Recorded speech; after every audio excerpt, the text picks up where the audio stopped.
Bonjour à tous, aujourd'hui j'ai envie d'aborder un thème, celui de la dualité, de la séparation qui vont avec faux self.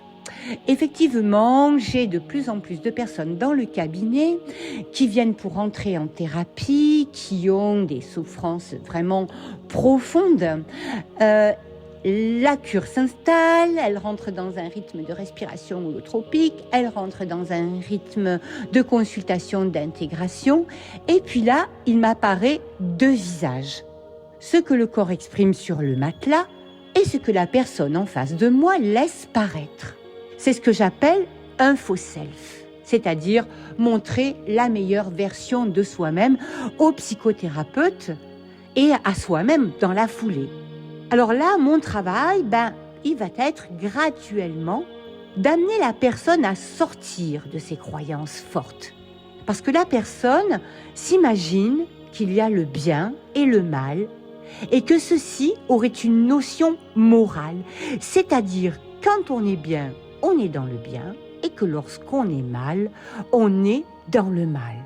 D'un point de vue symbolique, je citerai par exemple le tsunami, les inondations, les volcans, qui souvent ont une grande place à l'intérieur des personnes en état modifié de conscience, qui d'ailleurs leur provoquent des peurs, un peu comme si elles avaient peur d'elles-mêmes, un peu comme si elles voulaient mettre ces états de la nature sous le tapis pour ne surtout pas les voir, pour les maîtriser, parce qu'elles ont peur de voir qu'il y a ça à l'intérieur d'elles-mêmes, qu'elles associent de manière évidente à de la violence, de la colère ou à des états de crise. En fait, il y a des aspects de nous-mêmes qui sont des faits de la nature. C'est-à-dire que j'ai de la violence, mais je ne la suis pas. La colère me traverse, mais je ne suis pas que la colère. La tristesse, le chagrin me traverse, mais je ne suis pas ça. Car se croire identifié à quelque type d'émotion que ce soit, comme l'image du tsunami, de l'incendie, du volcan, de l'inondation, sont des images qui sont très très parlantes. Et en plus, elles sont des événements, des choses de l'ordre de la nature au sens propre comme au sens de notre nature. C'est avoir une vision du monde très duelle, très binaire. Et ce n'est pas le cas, car la vie n'est pas du tout binaire. Alors, comment je peux travailler et accompagner avec ça ? Eh bien, mon job à ce moment-là, c'est juste de faire reconnaître à la personne qu'elle est installée dans un système de croyances fortes, que la vie n'est pas binaire. C'est-à-dire que je vais amener la personne à commencer à lui faire envisager de changer son regard, changer d'aspect d'elle-même, et qui peut se traduire sur plein de plans d'elle-même, où elle voit les choses comme en blanc et en noir, le bien, le mal, en clarté, en ombre. Dans les faits, dans la nature, oui, bien sûr, il y a l'ombre, il y a la lumière, mais finalement, sur d'autres plans très subtils, on sait ce qu'il reste. Qu'est-ce qui existe vraiment ? Eh bien, c'est la lumière, c'est la vibration. C'est pas la densité de l'ombre, et que nous sommes sur un plan humain où nous avons affaire avec la dualité. Alors, soit je continue de croire, j'alimente la dualité, donc j'alimente tout en bien, en mal, en machin, en truc, soit je descends un petit peu plus profondément dans le corps, avec les états modifiés de conscience par exemple, et je vois, je sens ce que j'ai à vivre comme émotion ou comme sensation, et je réalise très vite qu'il ne s'agit pas de bien, de mal, mais que tout existe. Car nous avons un paradis là-dedans, un paradis qui existe, et la colère, la crise, la violence font partie de ce paradis. Ça fait partie d'un langage, de ce que l'on est. Donc mon travail principal dans les accompagnements, en tous les cas, cet axe principal serait que de permettre un changement de lunettes, d'ouvrir et de participer à un nouveau regard sur soi. Donc plus concrètement, lorsque les personnes vont accuser un mari destructeur, le pire des maris, le plus méchant qui ait jamais été sur terre, un patron abuseur, une femme tyrannique, des amis toxiques ou je ne sais quoi, eh bien là, il y a plusieurs cas de figure qui peuvent s'ouvrir. Soit on se sent fracassé, on se sent victime car on a l'impression vraiment de ne pas comprendre pourquoi on en est là, soit on peut se dire aussi qu'il s'agit d'une vision de soi. C'est-à-dire que finalement, les personnes avec lesquelles nous avons été en crise, en conflit, en supplice, nous renvoient tout bonnement à une autre vision de nous-mêmes. C'est-à-dire que finalement, ces personnes auraient un rôle de miroir, un miroir dans lequel nous nous verrions et nous aurions la possibilité de croire ce que nous désirons dans ce miroir. Plus clairement, la personne est en colère et me renvoie de la haine, c'est parce que je la mérite bien.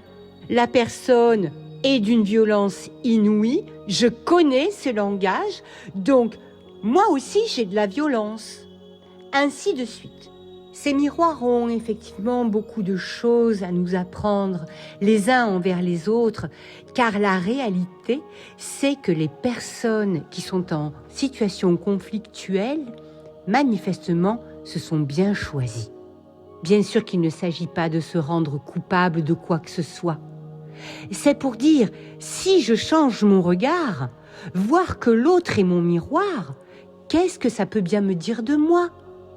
Sans culpabiliser, sans rentrer dans de la culpabilité en se disant « oui, je suis un pourri, nanani, nanana ». Non, ce n'est pas ça dont il s'agit. C'est quelles sont les parts que je refuse de voir ? Quelles sont les parts que je n'aime pas de moi, par moralité, par croyance du bien et du mal ? Voilà. Un autre point, souvent les personnes qui sont en faux self s'engagent souvent sur des chemins de croyances religieux, philosophiques, politiques, spirituels. Je trouve ça super, effectivement, c'est bien, c'est le top, mais toujours avec cette idée de séparation et de dualité. À quoi ça sert ? Est-ce que c'est pour alimenter cette vision duelle du monde ? Est-ce que c'est pour ancrer, pratiquer régulièrement un état de paix, de pause, de joie ? C'est pas que cela cacherait le volcan, le tsunami, l'incendie, mais qu'il serait intégré, qu'il intégrerait ces aspérités qui disent « ben oui, il y a en moi du volcan, du tsunami, avec de la lave qui glougloute, et c'est utile. C'est utile si je veux regarder en quoi c'est utile quand le volcan, le tsunami, l'incendie, l'inondation détruisent tout sur leur passage. C'est très facile, il faut voir le après. Eh bien, après, tout est très fertile. Les terres autour sont véritablement alimentées et ça produit quand même une force incroyable à la terre Gaïa. Et c'est sûr qu'il faut s'en approcher avec précaution, mais ça ne dit pas que c'est le mal, que c'est le mauvais. Ça ne dit pas que c'est méchant. Ça dit que c'est violent, que c'est terrible, qu'on a des précautions et des attentions à avoir. Quand un petit chat est sauvage, vous vous approchez quand même avec une coupelle de lait. Et une autre vision de à quoi ça peut servir, à quoi c'est utile, en quoi c'est moteur dans notre vie sur la Terre. C'est une polarité, c'est-à-dire ça donne une stabilité à notre Terre, etc., etc. Rester dans des visions psychologisantes, rester dans des visions moralisantes, rester dans des visions de dualité ne fait que conforter ses croyances et sa vie épuisante.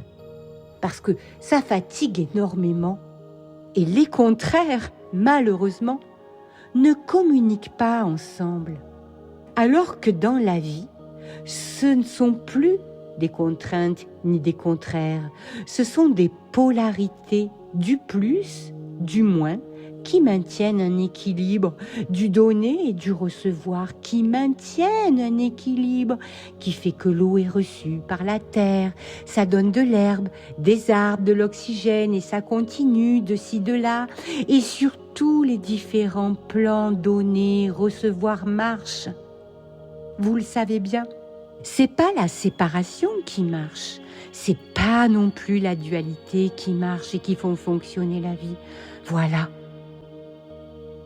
Encore d'autres points. Certaines personnes en faux self viennent en m'expliquant que maintenant, elles voudraient que ça passe par le corps. Elles sont très rigides, il y a quelque chose de terrible à l'intérieur et il faut éviter que ça passe par la parole. Donc l'idée c'est de se dire, bon, je vais trouver un psychothérapeute où on ne parle pas, où ça passe par le corps. Raté, on parle quand même un petit peu. Mais en me révélant graduellement avec le temps et au fur et à mesure qu'elles ont continué à entretenir une thérapie avec un ancien thérapeute verbal. Et là aussi, de quoi s'agit-il ? Est-ce qu'on entretient ce lien avec cet ancien thérapeute verbal parce que y a eu des affinités et on ne peut pas arrêter ça comme ça ?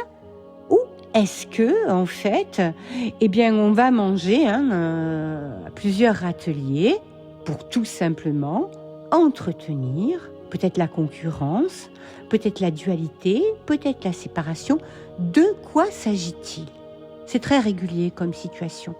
Donc, finalement, généralement, on arrive toujours à trouver une alliance avec le collègue. Et des fois, ça peut se parler, la question s'aborde. D'autres fois, c'est impossible. Et là, je me pose la question, en quoi ouvrir le chemin avec moi est un enrichissement ? La réponse, c'est d'observer la personne qui entretient cette séparation et cette dualité. Il n'y a pas de pour ou de contre. Pour moi, il n'y a aucune différence. Mais la question est infaillible. Qu'est-ce que la personne est en train de mettre au point pour utiliser son système de croyance, c'est-à-dire, il y en a un qui va me servir à ça, l'autre qui va me servir à ça, et ça maintient mon système de croyance, tout simplement. Alors, pour ma part, la manière de fissurer le système, de ne pas le maintenir, c'est effectivement très vite de faire une alliance et de pouvoir rencontrer le collègue et d'échanger autour du cas de la personne en l'occurrence, pour se consulter, se poser des questions et voir sur quel chemin on est. Ça, c'est l'essentiel qui me vient. Mais le but pour moi, c'est toujours de participer au changement du regard de la personne en faux self, qui est une personne en immense souffrance parce qu'elle porte tout sur ses épaules. Et par mon approche qui est subtile, par la finesse, on va dire, transpersonnelle, très symbolique, qui marche de pair, main dans la main avec la nature, va opérer. Car dans la nature, manifestement, il n'y a pas de bien, il n'y a pas de mal. La nature, elle vit. Et son axe, c'est la vie.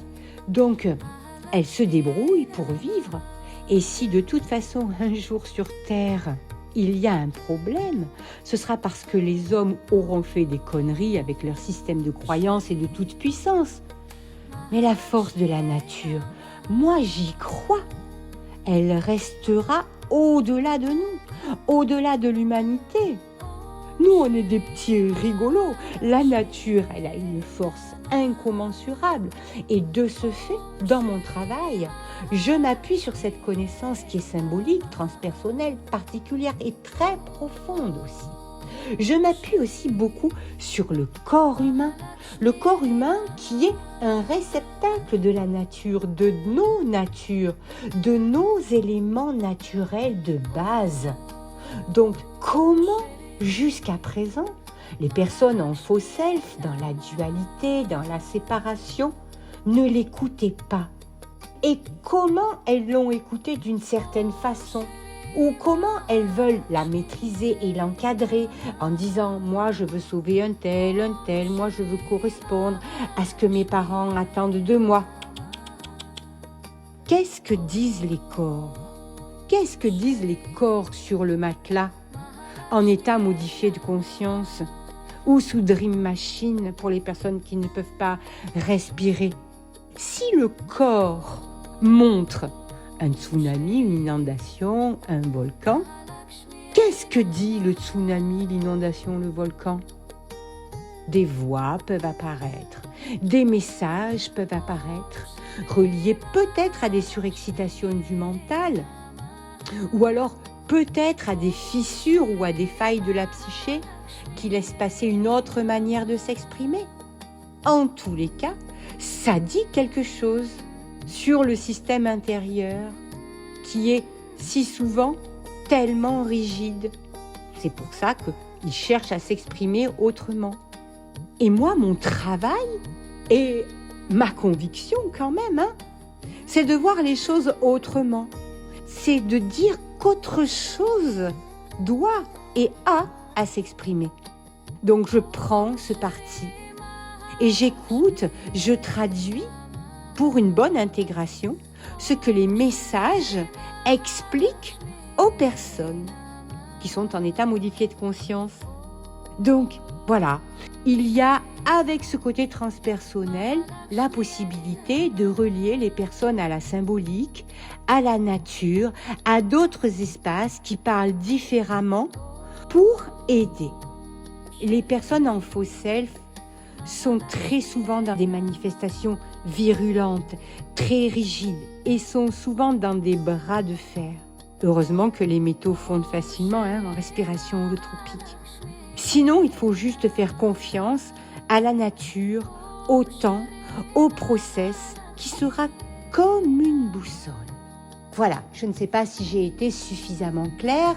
Si vous avez des questions, eh bien vous pouvez me contacter. Si vous vous sentez en faux self, si vous vous sentez complètement sous l'emprise de fortes croyances, de dualité, de séparation, j'ai quand même une très bonne nouvelle. Il y a la liberté d'être soi qui se travaille en respiration holotropique, en thérapie holotropique et transpersonnelle, sur le sentier du sentir, soutenu par l'association Yogi et par mes soins, tout simplement. Donc n'hésitez pas. Et puis je vous dis à tout bientôt. Je compte sur vous et prenez soin de vous. Au revoir et à bientôt sur le matelas.